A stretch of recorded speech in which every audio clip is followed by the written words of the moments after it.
Chapter 1 लड़की पर बुरी नजर डाली है।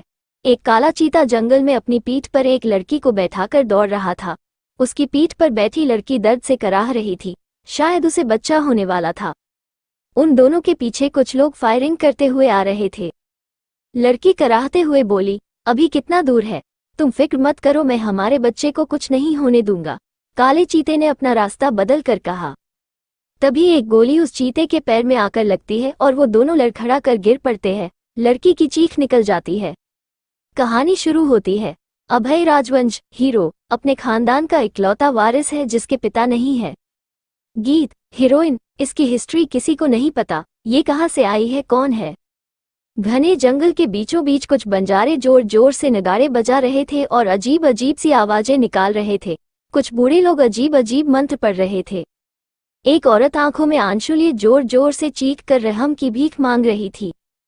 छोड़ दो मेरे बच्चे को, मेरा बच्चा निर्दोष है, उसने कुछ नहीं किया है, छोड़ दो, मैं तुम सबसे रहम की भीख मांगती हूँ, चाहे तो बदले में मुझे कुछ कर दो, लेकिन मेरे बच्चे को छोड़ दो, उस औरत ने हाथ जोड़कर कहा। ये सलोनी है, अभय की माँ।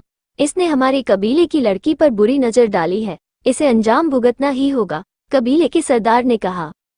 वो ऐसा नहीं कर सकता, वो सिर्फ 15 साल का ही है। इसने उस लड़की को किसी गलत इरादे नहीं छुआ था, वो तो बस खेलना चाहता था। आपकी बच्ची सिर्फ 9 साल की है, ये दोनों साथ में खेलना चाहते थे बस। कबीले का सरदार अभय की मां की एक भी बात नहीं सुनता है। कबीले का सरदार सलोनी की तरफ उंगली करके अपनी ही भाषा में बोला, इस औरत को यहाँ से ले जाओ, ये हमारे काम में बाधा डाल रही है। इस लड़के के बाद उस लड़की की भी बारी है, उसकी बलि हमें अपनी देवी को चढ़ानी है। सरदार की बात सुनकर अभय सलोनी दोनों ही डर जाते हैं। सलोनी यह सोचती है कि यह मेरे बेटे को सिर्फ एक जानवर में बदल रहा है और अपनी बेटी की बलि चढ़ाएगा, मतलब उसकी जान ये लोग अपनी परंपरा के लिए ले लेंगे। सलोनी दौड़कर अभय के चाचा राजवीर के पास जाती है। सलोनी राजवीर से गिड़गिड़ाकर बोली, तुम चुपचाप खड़े खड़े देख रहे हो, कुछ करो। ये तुम्हारा ही फैसला था ना यहाँ आने का, मैंने तो बहुत मना किया था, तुम्हें इसके अलावा और कोई जगह घूमने के लिए नहीं मिली थी। देखो तुम्हारी वजह से मेरा बच्चा और एक मासूम बच्ची की जिंदगी बर्बाद होने जा रही है। इन्हें रोको राजवीर, रोको। राजवीर अपनी आंखों में आंसू भरकर हाथ जोड़कर बोला, मैं इसमें कुछ नहीं कर सकता हूँ भाभी, मैं खुद यहाँ आप सबको लेकर आने के लिए बहुत शर्मिंदा हूँ। ये सब मेरी वजह से हो रहा है, मैं कभी अपने आप को माफ नहीं कर पाऊंगा। अगर मुझे पता होता कि यह जगह इतनी खतरनाक है तो मैं यहाँ आप सबको कभी नहीं लेकर आता। सलोनी गुस्से से राजगीर का कॉलर पकड़कर बोली, ये सब तुमने जानबूझकर किया है ताकि मेरा बच्चा इन लोगों के हाथों मारा जाए और तुम पूरी जायदाद पर अपना कब्जा जमा लो। वहीं दूसरी तरफ एक दुबला पतला सा लड़का, रंग गोरा, दिखने में काफी सुंदर, सहमा हुआ वहां हो रही एक्टिविटीज को समझने की कोशिश कर रहा था। उसे इतना तो पता था कि उसके साथ कुछ बुरा होने वाला है। अभय डरा सहमा सा उन सब के बीच बुत बनकर खड़ा था। उसके शरीर से जैसे जान ही निकल गई हो। अभय का शरीर उन मंत्रों की लय से धीरे धीरे घूमना शुरू हो जाता है। उसकी आंखें अपना रंग बदलना शुरू कर देती है और उसका सिर कभी आगे तो कभी पीछे गोल घूमने लगता है। अब उसका शरीर भी भड़कने लगता है। वो धम्म से नीचे घुटनों के बल बैठ जाता है। उसके कंधे अपने आप मूवमेंट करने लगते हैं। अभय का शरीर जैसे उसकी कंट्रोल में ही ना रहा हो। वो कभी लेट जाता तो कभी बैठ जाता। दोनों ही सूरत में उसका शरीर अपने आप ही वाइब्रेट कर रहा था। ऐसा लग रहा था मानो उसके शरीर को कोई अपनी उंगलियों से कंट्रोल कर रहा था। अभय को ऐसा करते देख वहां खड़े लोग जो मंत्र पढ़ रहे थे वो अपने हाथ ऊपर करके तेज तेज हवा में हिलान लगते हैं। सबकी आंखें ऊपर चढ़ जाती है और उनकी जीभ आधी बाहर आ जाती है। दूसरी तरफ सलोनी अपनी आंखों में क्रोध लिए अभय के अंकल को घूर रही थी। यह आप क्या कह रही है भाभी? मेरा ऐसा कोई इरादा नहीं है कि मैं अपने ही भाई की इकलौती निशानी को इस तरीके से मरने दूं या किसी जानवर में बदलने दूं। आप मेरे बारे में ऐसा कैसे सोच सकती है? हाँ, मैं मानता हूँ कि मेरा यहाँ आने का फैसला गलत था, लेकिन ये सब मैंने जानबूझ तो नहीं किया। अभय मेरा भी बच्चा है। भाई साहब के जाने के बाद मैंने उसे एक पिता की तरह संभाला है, राजवर्धन अभय के अंकल ने कहा। सलोनी राजवर्धन की बातों से चिढ़कर बोली, अगर ऐसा नहीं है तो तुम कुछ करते क्यों नहीं? क्यों मेरे बच्चे को ऐसे इन लोगों के बीच जानवर बनता देख रहे हो? मैं अभी कुछ करता हूँ, बोलकर राजवर्धन अपनी जेब से मोबाइल निकालता है। राजवर्धन बार बार पुलिस को कॉल करने की कोशिश करता है, लेकिन एक बार भी उसकी कॉल पुलिस स्टेशन में कनेक्ट नहीं होती है। हार मानकर राजवर्धन अपना मोबाइल चेक करता है जिस पर नेटवर्क ही नहीं था। ये देखकर राजवर्धन के चेहरे का रंग उड़ जाता है। क्या हुआ? तुम रुक क्यों गए? तुम पुलिस को फोन क्यों नहीं मिलाते हो? जल्दी करो, मेरे बच्चे की जान का सवाल है। सलोनी एकदम चीख कर बोली। राजपूती कुछ बोलने वाला होता है कि तभी जोर से चीखने की आवाज आने लगती है। उन आवाजों को सुनकर सलोनी का कलेजा कांप जाता है। वो घबरा कर पीछे पलटकर देखती है तो उसकी आंखें फटी की फटी रह जाती है। उसी जंगल में एक औरत एक बच्चे को अपने गोद में उठा तेजी से भागे जा रही थी। वो घबराकर बार बार पीछे पलटकर देख रही थी कि कोई उसका पीछा तो नहीं कर रहा है। उसका पूरा शरीर पसीने से भीगा हुआ था। आंखों में एक अलग ही खौफ दिखाई दे रहा था। तो आप लोगों को क्या लगता है, ऐसा क्या देखा सलोनी ने जो उसको आंखें फटी की फटी रह गई? क्या अभय किसी जानवर में बदल गया था? वो औरत कौन थी जो जंगल में भागी जा रही थी? क्या वो सलोनी थी या कोई और? क्या इन सब चीजों के पीछे अभय के अंकल राजवर्धन का हाथ था? इन सभी सवालों के जवाब जानने के लिए सुनते रहिए लव ऑफ ब्लैक पैंथर, सिर्फ पॉकेट FM पर। चैप्टर 2, काला चीता। सलोनी की आंखों के सामने उसका बेटा काले चादर से ढका हुआ था। चादर के अंदर अजीब अजीब सी हरकतें कर रहा था। ये सब देखकर सलोनी डर जाती है और दौड़कर अभय के पास जाने की कोशिश करती है, लेकिन कबीले के लोग उसे बीच में ही पकड़ लेते हैं। उनमें से एक आदमी जो उन लोगों की भाषा जानता था आकर अपने टूटी फूटी हिंदी में बोला, अगर तुमने ये चादर हटाने की कोशिश की तो तुम अपने बेटे की जान से हाथ धो बैठोई। डरकर सलोनी के कदम वहीं रुक जाते हैं। पास ही खड़े अभय के अंकल को न जाने क्या हुआ, वो दौड़कर उस चादर को हटाने की कोशिश करते हैं लेकिन नाकाम हो जाते हैं।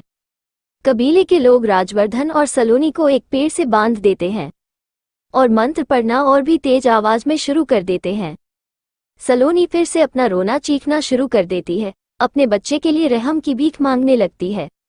मंत्रों के साथ चादर के अंदर अभय की मूवमेंट्स भी और तेज होने लगती है। कबीले के लोगों के हाथों में एक अजीब तरीके के भाले लगे हुए थे। वो मंत्रों के साथ उन भालों को जमीन पर ठोकना शुरू कर देते हैं। एकदम से अभय की मूवमेंट्स रुक जाती है। चादर के अंदर से बिल्ली के रोने की आवाज में आने लगती है। कबीले का सरदार खुश होकर अपने दोनों हाथों को ऊपर कर शुक्रिया अदा करता है। बड़े ही रौब के साथ अपने कबीले वालों से बोला, हम अपनी परंपरा कभी नहीं बदलने देंगे, चाहे इसमें हमें अपनों को ही कुर्बान क्यों करना पड़े। हमारी परंपरा हमारा सम्मान है, हमारी जान है, परंपरा है तो हम हैं। कुछ देर रुककर सरदार की आंखें फिर से क्रोध से भर जाती है। सरदार नफरत भरी आवाज में बोला, उस नापाक लड़की रामलीला को घसीट कर लाओ, अब उसकी बलि देने की बारी आ गई है। उसकी मौत पूरे कबीले की लड़कियों के लिए सबक बनेगी। वहां से कुछ लोग सरदार की लड़की को लाने के लिए जाने लगते हैं कि तभी उस चादर में हरकत होना शुरू हो जाती है। सलोनी जो रो रो कर थक चुकी थी, बेसुध सी हालत में अपने बेटे को देख रही थी। कबीले के सारे लोग उत्सुकतावश अभय को चारों ओर से घेर कर खड़े हो जाते हैं। वो देखना चाहते थे कि अभय कौन से जानवर में बदला है। ये कबीला ज्यादातर लोगों को बकरी या भेड़ बनाते थे, लेकिन इस बार उन्होंने एक बिल्ली का मंत्र पढ़ा था। ये जंगली लोग थे, ये सब खा जाते थे। धीरे धीरे चादर सरकने लगता है। अभय अपने होश में आने लगता है। सब अपनी आंखें जमाकर उस चादर घूर रहे थे कि इसमें से क्या बाहर आएगा। अचानक ही एक काला चीता फुर्ती से उछलकर कबीले के एक आदमी की गर्दन को दबोच लेता है। वो बारी बारी हर किसी पर हमला करने लगता है। सरदार चीख कर बोला, धोखा, ये गद्दारी किसने की है? किसने गलत मंत्र पढ़कर जंगली जानवर बनाया है? सरदार ये सब बोल रहा होता है कि काले चीते का पंजा सरदार के मुंह पर पड़ता है। सरदार चीख कर नीचे गिर जाता है। दूसरी ओर कोई आकर राजवर्धन और सलोनी की रस्सियां चुपके से काट देता है और उनके हाथ में एक अजीब सा चमड़े का बना हुआ ताबीज पकड़ा कर बोला, ये लो ताबीज, इसे अपने साथ ले जाना, मैं किसी भी तरह तुम्हारे बेटे को तुम्हारे पास पहुंचा दूंगा। ताबीज के अंदर मंत्र से पड़ी गई पवित्र राख है। आज से ठीक 2 साल बाद पड़ने वाली वैशाख की अमावस को अपने बेटे के ऊपर छिड़क देना, ये फिर से इंसानी रूप में आ जाएगा। अब तुम लोग जाओ, मैं तुम्हारे बेटे को लेकर आता हूँ। याद रखना, आज से ठीक 2 साल बाद अगर यह ज्यादा दिन तक ऐसा रहा तो सच में चीता बन जाएगा और उसका दिमाग भी जंगली जानवरों जैसा हो जाएगा। इसे कुछ भी याद नहीं रहेगा। सलोनी उस आदमी का शुक्रिया अदा कर बोली, आप जो भी है, आप इस वक्त एक भगवान की तरह है। मैं आपका यह एहसान कभी नहीं भूल पाऊंगी। उस आदमी ने सलोनी को बीच में ही रोकते हुए कहा, ये सब बातें करने का वक्त नहीं है, तुम लोग जल्दी यहाँ से निकलो। अगर किसी की नज़र हम लोगों पर पड़ गई तो सब मारे जाएंगे। उसकी बातों से उस आदमी की घबराहट महसूस हो रही थी। सलोनी और राजवर्धन बिना वक्त गवाए वहां से सीधा समुद्र की ओर चलना शुरू कर देते हैं। दूसरी तरफ काला चीता सब पर हमला कर रहा था। काला चीता वहां खड़े एक बच्चे पर हमला करने वाला होता है कि तभी वही आदमी जिसने सलोनी और राजवर्धन को भागने में मदद की थी चीते की पूंछ पकड़कर घसीटकर जंगल में ले जाता है। घने जंगल में पहुंचकर वो आदमी काले चीते को उसकी गर्दन से पकड़ उसके कान में एक मंत्र फूंकता है। उस मंत्र से काला चीता तुरंत बेहोश हो जाता है। चीते को कंधे पर उठाकर वो आदमी तेजी से समुद्र की ओर भागने लगता है। वहीं दूसरी तरफ समंदर किनारे एक औरत अपने बच्चे के साथ किसी जहाज के आने का इंतजार कर रही थी। वो बार बार घबराकर अपने चारों तरफ देख रही थी और मन ही मन सोच रही थी कि अब तक तो उन लोगों को पता चल गया होगा और वो हमें ढूंढते हुए यहाँ किसी भी वक्त आ सकते हैं। वो औरत और उसका बच्चा दोनों ही बहुत घबराए हुए थे। वो औरत अपने बच्चे की आंखों को गौर से देखने लगती है। उसकी गोद में बैठा बच्चा भी उसकी आंखों में गौर से देख रहा था कि मानो दोनों ही आपस में आंखों ही आंखों से बातें कर रहे हो। उस औरत के हाव भाव देखने में ऐसे थे जैसे कि वह औरत अपने बच्चे को किसी शक्ति से कवर कर रही हो। उस बच्चे के हाव भाव जैसे बदलने लगे हो। उसके चेहरे पर चोट और डर छाया हुआ था। वह अपने आप जैसे गायब ही हो गया था। आगे क्या होगा? क्या शालिनी और राजवर्धन वहां से सुरक्षित बाहर निकल पाएंगे? औरत और उस बच्चे का क्या राज है? आखिर कौन है वह? काला चीता बनाने के पीछे किसकी साजिश थी? जानने के लिए सुनते रहिए लव ऑफ ब्लैक पैंथर, सिर्फ पॉकेट एफएम पर। चैप्टर 3 सौतेला बेटा। धोखा। उस औरत के हाव भाव देखने में ऐसे थे जैसे कि वो औरत अपने बच्चे को किसी शक्ति से कवर कर रही हो। उस बच्चे के हाव भाव जैसे बदलने लगे हो। उसके चेहरे पर चोट और डर छाया हुआ था। वो अब जैसे गायब ही हो गया था। वो बच्चा अपनी उंगलियों से कुछ इशारे करता है, जैसे पूछ रहा हो, हम कहाँ जा रहे हैं? हम घर पे क्यों नहीं है? मुझे बाबा की याद आ रही है। मुझे उनसे अलग नहीं होना। उसकी माँ भी इशारे से बोली, हम जल्दी ही बाबा से मिलेंगे, लेकिन अभी हमें यहाँ से जाना होगा। ये हमारे लिए जरूरी है। अपनी माँ की बात सुनकर बच्चा अपनी माँ को कसकर गले लगा लेता है और कुछ देर में ही सो जाता है। कुछ ही देर में उस औरत को किसी के भागने की आवाज सुनाई देती है जो उसी की तरफ दौड़ कर आ रहे होते हैं। खतरा भांपकर वो जल्दी से उठती है। पास ही रखे बड़े से पत्थर के पीछे छुप जाती है। कदमों की आवाज और भी ज्यादा तेज हो जाती है। साथ ही उसके दिल की धड़कनें भी तेज हो जाती है। वो अपने बच्चे को कसकर सीने से चिपका लेती है। डर से अपने आसपास लड़ने के लिए कुछ ढूंढने लगती है।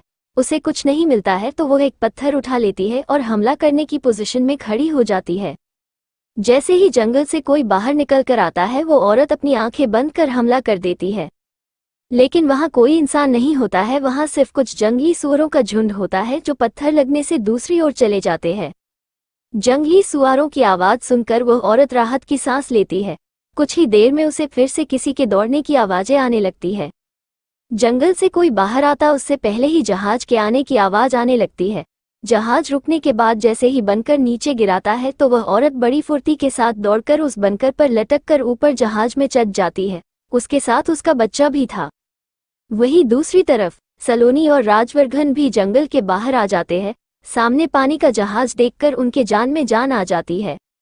राजवर्धन अपनी खुशी से सलोनी को पने गले लगाते हुए कहा, ओ माय डियर सलोनी, हम बच गए। अब हमें यहाँ से बिना किसी देरी के चले जाना चाहिए। वो लोग किसी भी वक्त यहाँ आ सकते हैं। सलोनी की आंखों में चमक आ जाती है। राजवर्धन की आंखों में देखते हुए सलोनी बोली, हाँ, हमें यहाँ से जल्दी निकल जाना चाहिए, नहीं तो फिर से एक बार फंस गए तो दोबारा नहीं निकल पाएंगे। पता नहीं उस आदमी को क्या पड़ी थी जिसने हमारी मदद की। दोनों की आंखों में चमक आ जाती है। दोनों एक दूसरे का हाथ पकड़ जहाज की तरफ दौड़ लगा देते हैं। दूसरी तरफ अभय को कंधे पर उठाए वो कबीले का आदमी दौड़ने जा रहा था। वो आदमी काफी पतला दुबला था, फिर भी एक भारी भरकम चीते को अपने कंधे पर उठाए भागे जा रहा था। उसकी आंखों के सामने सलोनी का रोता हुआ चेहरा आ रहा था। वो किस तरह लोगों से उसकी मदद के लिए रहम की भीख मांग रही थी। किसी वक्त पर उसने भी अपने बेटे को इन परंपराओं के चलते खो दिया था। वह नहीं चाहता था कि किसी और माँ का बेटा उससे दूर हो जाए। इसी के चलते उसने सलोनी की मदद की थी। दूसरी तरफ सलोनी और राजवर्धन जहाज पर चढ़ चुके थे। राजवर्धन जल्दी से कैप्टन के पास जाकर बोला, कैप्टन, जहाज को जल्दी से यहाँ से निकालो, हमारी जान को बहुत बड़ा खतरा है। यहाँ की आदिवासी जनजाति हम इंसानों को मारने पर तुली हुई है। अभी अभी इस औरत ने अपने बेटे को खोया है। जहाज का कैप्टन सलोनी की तरफ देखता है तो सलोनी अपना सिर हाँ में हिला देती है और रहम की भीख मांगते हुए बोली, हाँ कैप्टन साहब, ये जो बोल रहे हैं वो सच है। वो आदिवासी जनजाति इंसानों की खून की प्यासी हो चुकी है। उन्होंने मेरे बेटे को बेरहमी से मार दिया। अब वो लोग हमारे पीछे पड़े हैं। अगर उन लोगों ने हम सबको देख लिया तो वो हम सब में से किसी को नहीं छोड़ेंगे। आप जल्दी चलिए यहाँ से। कैप्टन सलोनी की बात पर यकीन कर जल्दी से अपना जहाज स्टार्ट कर वहां से चलना शुरू कर देता है।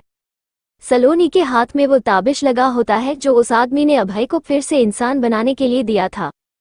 सलोनी उसे घूर कर देखती है और उसे वही जहाज पर फेंक देती है। वो ताबीज दूर उस औरत के पास जाकर गिरता है जो अपने बच्चे को लेकर जहाज में एक कोने पर छिपकर बैठी थी। वो औरत उस ताबिश को उठा लेती है और बड़े गौर से उसको देखने के बाद अपने बच्चे के गले में पहना देती है और आंखों ही आंखों में वो दोनों फिर से बातें करने लगते हैं। अपनी माँ की बातें समझकर उस बच्चे के चेहरे पर मुस्कान आ जाती है। कबीले का आदमी अब अभय को अपने कंधे पर उठाए समुद्र के किनारे पहुंच जाता है। वो अपने आसपास देखकर सलोनी और राजवर्धन को ढूंढने की कोशिश करता है लेकिन वो उसे कहीं दिखाई नहीं देते हैं। वो आदमी अपने सामने जाते जहाज को बड़े गौर से देखने लगता है। कुछ देर घूरने के बाद उसकी नज़र सलोनी और राजवर्धन पर चली ही जाती है जो एक दूसरे को गले लगाकर खड़े थे। ये देखकर उस आदमी की आंखें सुर्ख लाल हो जाती है, जैसे उसकी आंखों में खून भर दिया हो। उसके मुंह से एक ही शब्द निकला, धोखा। वो आदमी काले चीते को उतारकर नीचे लिटा देता है और अपनी दोनों मुट्ठियां भींचकर घुटने के बल बैठ जाता है। उस आदमी की आंखों की पुतलियां गायब हो जाती है। कुछ ही पल में उसके कान में सलोनी और राजवर्धन की बातें आना शुरू हो जाती है। राजवर्धन सलोनी की आंखों के आंसू पोंछकर बोला, तुम तो बेहतरीन अदाकारा निकली। जैसा मैंने सोचा था तुम तो उससे भी ज्यादा उम्दा अदाकारा निकली। ये सब सुनकर सलोनी इतरा कर अपने बालों को पीछे झटक कर बोली, सालों की प्रैक्टिस है, ऐसे कैसे मैं अच्छा अभिनय नहीं करती। राजवर्धन उसकी बातों पर मुस्कुरा कर बोला, तुम्हें अपने बेटे की हालत में जरा सा भी तरस नहीं आया। बेटा शब्द सुनकर सलोनी अपनी आंखों में गुस्सा भर जाता है। सलोनी अपने दांत पीसकर बोली, बेटा कैसा बेटा? वो सौतेला बेटा था मेरा, खुद का बेटा नहीं था जो मैं मातम मनाऊं। इतना बड़ा धोखा खाने के बाद वो आदमी अब क्या करेगा? सलोनी ने अभय के साथ ऐसा क्यों किया? जानने के लिए सुनते रहिए लवर ऑफ ब्लैक पैंथर, सिर्फ पॉकेट एफएम पर। चैप्टर 4, गीत और काला चीता। बेटा शब्द सुनकर सलोनी अपनी आंखों में गुस्सा भर जाता है। सलोनी अपने दांत पीस कर बोली, बेटा कैसा बेटा? वो सौतेला बेटा था मेरा, खुद का बेटा नहीं था जो मैं मातम मनाऊं। सलोनी आगे बोलना जारी रखती है। उसने कहा, वैसे भी वो मेरे गले की हड्डी बन हुआ था। मेरी उम्र कोई माँ बनने की नहीं है, वो भी किसी 15 साल के लड़के की। सोचा था इसके बाप के मरने के बाद आधी प्रॉपर्टी तो मेरे नाम होगी, लेकिन नहीं, सारी प्रॉपर्टी उस अभी के नाम कर दी। मुझसे सहा नहीं गया और उसके बाप को गलत दवाई देकर मार डाला। सलोनी अनजाने में सब उगलती जा रही थी। सलोनी की मुंह से यह बातें सुनकर राजवर्धन के कान खड़े हो जाते हैं। उसे एक बहुत बड़ा शौक लगता है। क क क क्या मेरे बड़े भैया की जान तुमने ली थी और हम सबको लग रहा था कि बड़े भैया को हार्ट अटैक आया था? राजवर्धन ने अपनी भौं सुकोड़ कर कहा। उफू, अब ज्यादा बनो मत, वो दवाइयां भी तुमने लाकर दी थी। अब ऐसा मत दिखाओ जैसे तुम्हें कुछ पता नहीं। सलोनी ने राजवर्धन के कंधे पर हाथ मार कर कहा। ये शंकर राजवर्धन सलोनी के चेहरे को देखकर हंसने लगता है, फिर सलोनी भी उसे देखकर हंसने लगती है। दूसरी तरफ जब वो आदमी जब सारी बातें सुनता है तो उसे अपने किए पर पछतावा होता है कि क्यों उसने इन लोगों की मदद की। इनको तो कोई भी सजा मिले कम है। वो आदमी फिर उस काले चीते की ओर देखता है। उसे अभय पर बहुत दया आ रही थी। वो अपने मन में ही सलोनी को एक बुरी माँ और अभय को लाचार सताया हुआ बच्चा समझने लगा था। उस आदमी का नाम मरेसू था। मरेसू अभय को दया की नज़र से देखता है। मरेसू अभय के सिर पर हाथ रखकर बोला, तुम्हारे साथ हुए धोखे नाइंसाफी का बदला तुम्हें लेना होगा। तुम्हें इंसानी रूप में आना होगा मेरे बच्चे, इसमें मैं तुम्हारी मदद करूंगा। जब तक तुम इंसान रूप में नहीं आ जाते मैं तुम्हारे साथ रहूंगा। मरेसू जल्दी से कुछ लकड़ियां जमा कर एक नाव बना लेता है। उसमें अभय को अपने साथ लेकर जहाज के पीछे चल देता है। 10 साल बाद एक लड़की घबराते हुए चिड़ियाघर में सभी जानवरों को खाना खिला रही थी। उसे डर जानवरों से नहीं लग रहा था। उसे डर लग रहा था कि कहीं उसकी नौकरी ना चली जाए, क्योंकि आज उसने अपने मालिक की शिकायत बड़े मालिक को कर दी थी, क्योंकि वो जानवरों को मिलने वाले खाने में मिलावट कर रहा था। जानवरों की देखरेख में आने वाले पैसे कब से गलत इस्तेमाल कर रहा था, इसलिए उस लड़की ने अपने मालिक की शिकायत उस चिड़ियाघर के मालिकों से कर दी थी। गीत, लगता है तेरे हाथ से नौकरी जाकर रहेगी। क्या जरूरत थी तुझे इस खड़ूस की शिकायत करने की? अपने में ही बड़बड़ाती हुई गीत सभी जानवरों को खाना दे रही थी। गीत का बड़बड़ाना एकदम से बंद हो जाता है। उसका गुस्सा जैसे छूमंतर हो गया, जैसे उसे कभी गुस्सा आया ही ना हो। उसकी काली आंखें एकदम खामोश हो गई थी और चेहरे पर एक मीठी मुस्कान आ गई थी। गीत खुश होकर बोली, क्या है तुम्हारे अंदर जो मुझे एकदम शांत कर देता है, मेरा सारा गुस्सा छूमंतर कर देता है? तुम सिर्फ एक पीली आंखों वाले काले चीते हो जिसे देखकर मुझे अपनापन सा महसूस होता है। आखिर कौन हो तुम? मैं तुम्हें जब भी देखती हूँ एक अलग ही सुकून मिलता है। गीत के सामने एक काले चीते का केबिन था। काला चीता भी गीत को देखकर बहुत खुश होता है, जैसे वो उसी का इंतजार कर रहा हो। गीत अपने सिर पर हाथ मारकर बोली, मैं भी कितनी बुद्धू हूँ, तुम्हें मेरी बातें कहाँ समझ आती होंगी। बोलकर गीत उसके सेल में खाना रखकर चली जाती। गीत को नहीं पता था वो जिससे बात कर रही थी वो पहले एक इंसान था। गीत आगे जानवरों को खाना देने चली जाती है। गीत के जाते ही वो चिता उदास हो जाता है। गीत अपने काम में बिजी थी। एक लड़का उसके पास दौड़ता हुआ आकर बोला, गीत तुझे वो मालिक बुला रहे हैं, बहुत गुस्से में लगते हैं, तुम जाओ, इनको खाना मैं खिला दूंगा। उस लड़के के मुंह से यह बात सुनकर गीत परेशान हो जाती है, क्योंकि वो ज्यादा पढ़ी लिखी नहीं थी इसलिए, और कोई काम नहीं कर सकती थी। उसके पास रहने का कोई ठिकाना भी नहीं था। वो यहाँ अपने माँ के साथ आई थी और यहीं की होकर रह गई थी। 2 साल पहले उसकी माँ का देहांत हो गया था तो गीत अकेली पड़ गई थी। गीत गुस्से से खड़ी होती है और अपने ग्लोब को उतार कर वहीं फेंक बड़बड़ाते हुए चली जाती है। गीत डरते डरते केबिन का दरवाजा खोलती है। गीत कुछ बोलती उससे पहले ही उसके मालिक ने उसे अंदर आने का इशारा कर दिया। उसका मालिक उसकी तरफ पीठ करके बैठा था। गीत हकला कर बोली, आपने बुलाया? हाँ, मैंने तुम्हें ये कहने के लिए बुलाया है कि तुम्हें अभी के अभी यह नौकरी छोड़नी पड़ेगी। तुम्हें ये चिड़ियाघर छोड़कर जाना पड़ेगा, क्योंकि तुम्हारी काबिलियत इस लायक नहीं है कि तुम एक चिड़ियाघर के जानवरों को खाना खिलाओ। गीत के मालिक ने कहा, अब जा सकती हो, मुझे जो कहना था मैंने कह दिया, अपना सामान पैक करो और यहाँ से जाओ, गीत के मालिक ने कहा। गीत उदास होकर बिना कुछ बोले वहां से उल्टे पैर लौट जाती है। गीत उदास होकर उस काले चीते के पास जाती है। उस सेल का ताला खोलकर गीत उसे अपने गले लगा लेती है। उसकी आंखों के आंसू निकलने लगते हैं।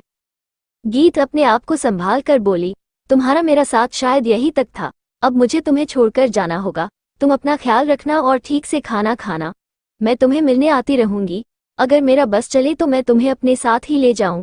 तुम मेरे एक परिवार जैसे हो। माँ के जाने के बाद एक तुम ही तो सहारा थे मेरे। गीत की बातें सुनकर काला चीता भी उदास हो जाता है। अपने पंजे उठाकर गीत को सहलाता है, उससे लिपटकर अपना प्यार दिखाता है। उसकी आंखों में भी आंसू आ गए थे। गीत उसका प्यार देखकर खुश हो जाती है और अपने गले से एक चैन उतारकर उसके गले में पहना देती है। ये लो मेरी निशानी, तुम्हें मेरी जब भी याद आए तो उसके साथ खेल लिया करना। अब मैं चलती हूँ, बोलकर गीत सेल का लॉक लगा देती है और अपना सामान पैक कर वहां से चली जाती है। बाहर जाकर गीत अपनी दोस्त को कॉल करती है। कुछ दिन वहां रहने के लिए मदद मांगती है। उसकी दोस्त मान जाती है। ये रात की शुरुआत होने का वक्त था। गीत अपनी सहेली के घर की तरफ मुड़ी ही थी कि उसे लगता है कोई पीछा कर रहा है। गीत डर जाती है और जल्दी जल्दी चलने लगती है। उसके पीछे से पीछा करने की आवाजें भी तेज हो जाती है। ये पहली बार था जब गीत को डर लगा था। तो आप लोगों को क्या लगता है, आखिर कौन था वो जो गीत का पीछा कर रहा था, और क्या अभय अपने साथ हुए धोखे का बदला ले पाएगा? जानने के लिए सुनते रहिए लव ऑफ ब्लैक पैंथर, सिर्फ पॉकेट FM पर। चैप्टर 5, 4 पैर वाला नंगा आदमी। गीत अपनी सहेली के घर तरफ मुड़ी ही थी कि उसे लगता है कोई पीछा कर रहा है। गीत डर जाती है और जल्दी जल्दी चलने लगती है। उसके पीछे से पीछा करने की आवाजें भी तेज हो जाती है। ये पहली बार था जब गीत को डर लगा था, क्योंकि गीत का पीछा करते 2 लोगों के कदमों की आवाज आ रही थी। गीत हिम्मत करके पीछे मुड़ती है और आवाज लगाकर बोली, कौन है? कौन मेरा पीछा कर रहा है? सामने आओ। गीत थोड़ा सा आगे जाकर भी देखती है, लेकिन उसे कोई दिखाई नहीं देता है। लगता है डरकर भाग गया, गीत अपने मन में बोली और फिर से अपने दोस्त के घर की तरफ चल देती है। इस वक्त ये जगह थोड़ी सुनसान रहती है, क्योंकि सभी लोग अपने अपने कामों में व्यस्त होते हैं। थोड़ी दूर चलने पर गीत को फिर से कदमों की आवाज सुनाई देने लगती है। गीत फिर से पीछे मुड़कर देखती है। इस बार उसकी जान उसके गले में आकर अटक गई थी। गीत हमेशा जानवरों के बीच में रही थी। उसे जंगली जानवरों के साथ इतना डर नहीं लगा था जितना उसे यहाँ इंसानों के बीच लग रहा था। गीत थोड़ा आगे चलकर देखती है, लेकिन उसे फिर से कोई नहीं दिखाई देता है। अचानक से कोई गीत के कंधे पर कोई हाथ रख देता है। गीत एकदम से डरकर जम जाती है। उसका पूरा माथा पसीने से भीग चुका था, उसके हाथ पैर ठंडे पड़ गए थे। गीत पूरी हिम्मत समेटकर पीछे मुड़ती है। उसके पीछे उसकी दोस्त सिया खड़ी होती है, जो उसे कंफ्यूज होकर देख रही थी। सिया को देखकर गीत की जान में जान आ जाती है। और तुम हो सिया? गीत ने अपनी घबराहट छिपाते हुए कहा। सिया गीत के सर में एक चपत लगाकर बोली, तुझे इतनी देर कैसे हो गई? मैं कब से तेरा वेट कर रही हूँ। ये पकड़ चाबी, मैं कुछ दिनों के लिए अपने घर जा रही हूँ। माँ की तबीयत ठीक नहीं है और उनकी देखभाल करने के लिए घर पर कोई है भी नहीं। सिया की बात सुनकर गीत बोली, और आंटी की तबीयत ठीक नहीं है। सिया तुम्हें जल्दी जाना चाहिए, बिन माँ के लाइफ कैसी होती है मुझे पता है। और डियर, चिल मार, मम्मी ने कोई नया रिश्ता देखा होगा इसलिए मुझे बहाने से बुला रही है। हर बार वो एक ही बहाना बनाती है। ये पकड़ घर की चाबी, मुझे बहुत देर हो रही है, बाय, बाकी बातें आकर करूंगी। सिया जल्दी जल्दी चलते हुए बोलती जा रही थी। गीत उसे बाय का जवाब देती उससे पहले ही सिया कैब में बैठकर जा चुकी थी।